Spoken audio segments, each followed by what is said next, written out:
to have Keith tell his story. I'm curious as to what his story is that he talks about. I bet a lot of my viewers would enjoy that. Carter or Keith, would you mind sharing your story right now? Oh, I mean, I'll do the quick version. Basically, about 10 years ago, I was leaving a fantasy football draft, and I was drinking and driving, and I got in an accident. Lost this year. I actually lost both years. This got shown back on. They gave me less than a 5% chance to live. They told all my family and friends to say their goodbyes. I wouldn't make it.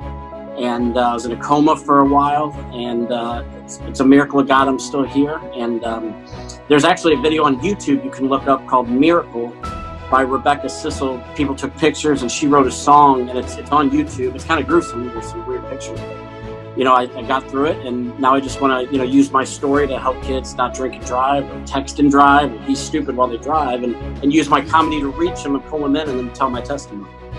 And what's amazing? I didn't think about this until now, as you were telling that, Keith. Carter, what's your background, your story? Because not that you were in a pretty bad car accident at one point, right? Yeah, I was in a coma also. So now we're what I call coma brothers. Nice. Keith. Nice. Oh no. And so, I've got a few groups that I work with, and a bunch of kids. One kid in particular that was in a coma that I've helped to recover. That the doctors, the owner, I shouldn't say who, but it's somebody high up in the Cardinals organization. And they came back to me and said, nobody's been able to get through to my grandson except for you. And I was like, well, that's because he can't argue with me about whether I understand what he's going through, right? Because I've been in a coma. Now, my odds were a little higher than yours, Keith, so I'd love to hear your story. Maybe we should team up. But they gave me less than 50-50 odds to survive. And then when I did, they said they would likely have to take care of me for the rest of my life. Now, there's still some question about that part of the whole story, whether or not people need to take care of me or not. But I ended up running the email systems for the largest brewing company in the world, built the systems, did all that stuff, all after, because of the backup plan, my parents made me go to computer classes in case the baseball career didn't work out. But I won the same award as David Freese and Ryan Howard and a bunch of the guys who played Slava. And then 18 months later, after winning that award, Morgan Burkhart is in the picture with me for most valuable players. Brian Rupp is in that picture. And both those guys made it to AAA and the big leagues. So how far out was I?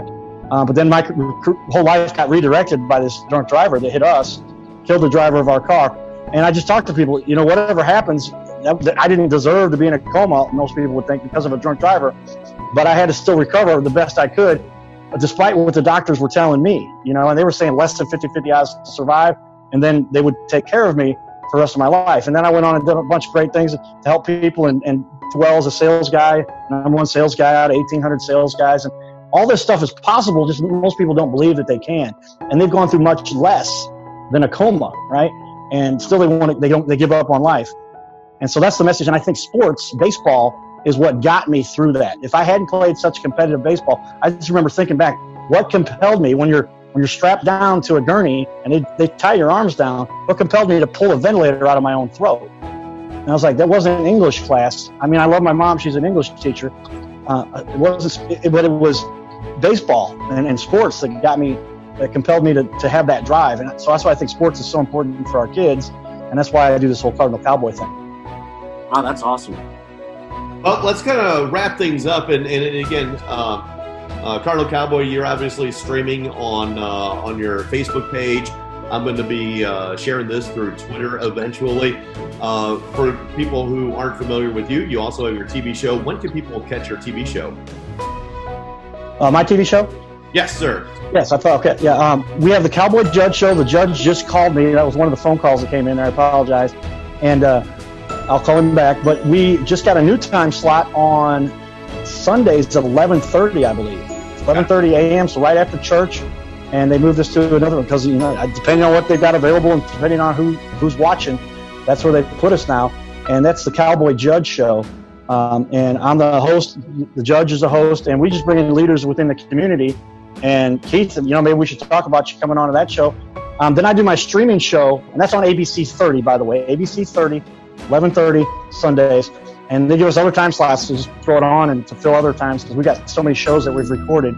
And we interviewed Brooke Dubman, Anthony Bonner, Kerry Robinson, Drew Prater, and those are just Smash. I mean, those are just some of the local celebrities that most people know. And there's a long list beyond that of people that everybody will recognize that I just gotten to know over the years, and they like to tell their story about how, and I want them to tell their story about how they made it, even though the odds, whatever, we all go through that, and that's what we're trying to convey.